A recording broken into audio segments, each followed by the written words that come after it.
is time. It is time to brew your best beer. The 2015 SJPorr Challenge is brought to you by the Grainbill Homebrew Supply, located in Red Lion, Pennsylvania. Brewers Exchange, operating in the U.S. and Canada. Finney's Homebrew Emporium, located in Bishopdale, Christchurch, New Zealand. And Omega Yeast, located in Chicago, Illinois. Okay, hi guys, welcome back to Electroid Craft Brewing.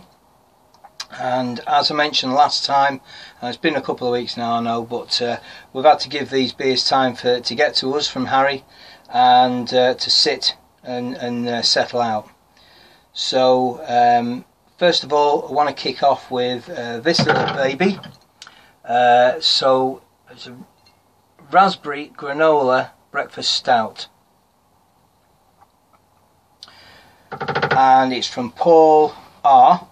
I won't give his surname because I don't know whether he wants me to or not, but his number is A96047 That's not his telephone number, obviously.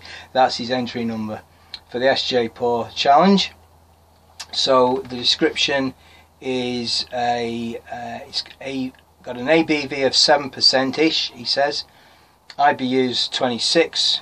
A smooth oatmeal stout made with honey and raspberries, sourced from around Llanidlos in mid Wales. I think that's how you pronounce it. I wouldn't have a clue. And he's just put a little note at the bottom, not recommended as a breakfast drink.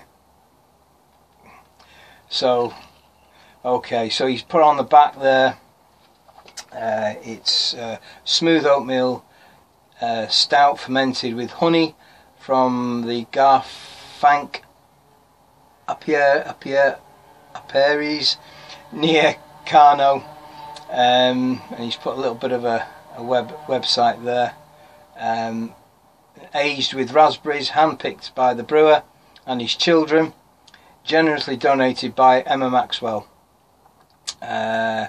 and Dave Ashley, grown at Caerphilly in the upper Severn Valley near Llanidlos. So apologies for any mispronunciation. Okay, so we'll have a bit of a look and see what we've got. So as it's a stout, we won't be able to see any clarity, but we'll have a look, see if there's any. I can just about see, you can see anything through that. Just about make out the light through there. So crack it open. It's been sitting in the fridge for a couple of days, and it's now, I've taken it out, been about an hour, and it's about 11 degrees. So we'll see what we've got. So we'll crack it open. Nice little hiss.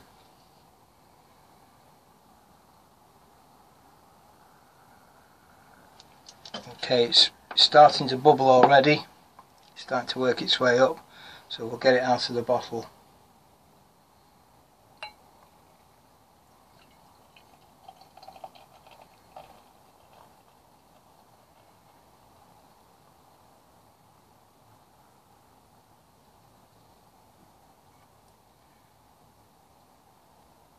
Now, even though I've given it a gentle pour, it's got quite a big head forming on it, and even though it's quite cool,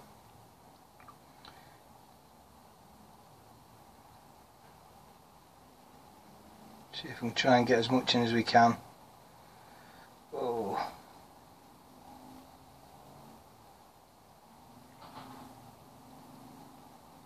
try and leave it at that. There is a little bit left.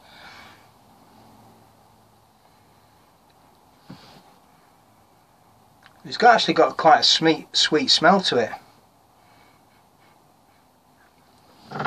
Definitely getting the raspberries. Definitely getting the raspberry smell. Straight away, yeah.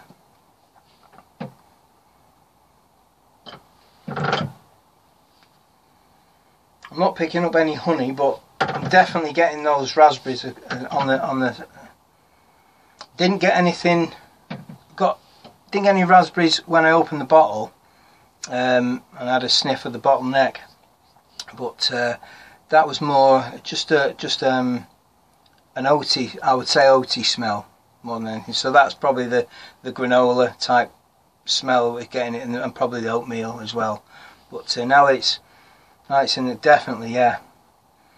Got a nice raspberry smell, that, Paul. Yeah, very nice.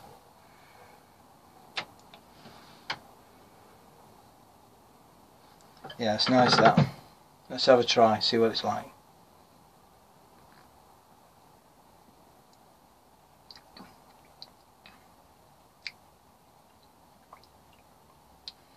Definitely initial very sweet taste, and then I get a slight roastiness coming through.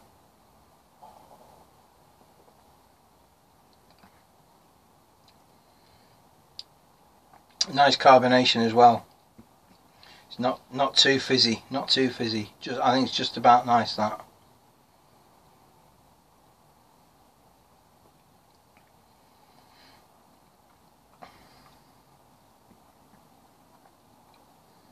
Very nice beer, that.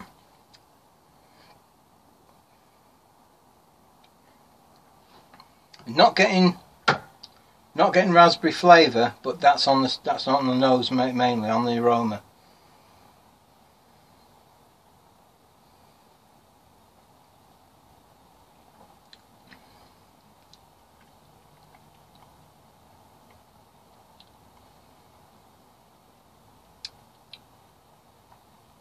It doesn't last too long either. Any bitterness that's there is a slight bitterness, but it goes very quickly, and it doesn't seem to linger.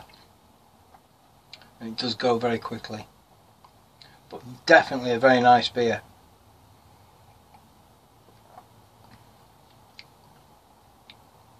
There is a dryness just on the aftertaste. Definitely a dryness there. So excellent beer, that. So I will switch off now and do some scoring, and when we come back I'll have another beer to taste for you. Okay guys, cheers, thanks very much. Just before we move on to the next beer, guys, I've had a few minutes to try this, and it's even after about 10-20 minutes, it's still got a nice cap on it. It hasn't left much lacing on the glass, but it definitely holds a little cap, as you can see on the glass. Now I know Paul was a bit concerned about overcarbonation on this, and although it did, he was warning us that we may have some gushers, and it was very lively. But when I opened it, as you saw, although it did froth up a bit in the bottle, it didn't gush out. So although we got quite a big head on it, it calmed down quite a lot. It's a nice, it's left with a nice creamy head. I wouldn't say brilliantly white, but it's got a nice off-white to it.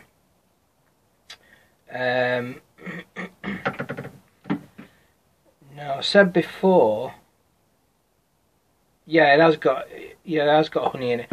I thought he'd said it had honey in it. I couldn't remember. I said I couldn't taste the honey in it or smell it, but I couldn't remember whether he said he put honey in it, but he has. It's I can feel it, although it doesn't taste 7%, and it's a nice light beer. You can start to, after a few swigs of it, you can feel the effects of the 7%. So how I go on with the full pint of this, I don't know. Probably two pints of this, and I'll be well away. But very nice very nicely brewed. There's no off smells or flavours. No yeasty flavours to it or anything. Nice, beautiful drink. Very well brewed, Paul. Excellent. So I think there's just about everything I can say about it. Definitely be proud of that, Paul. Excellent. Cheers.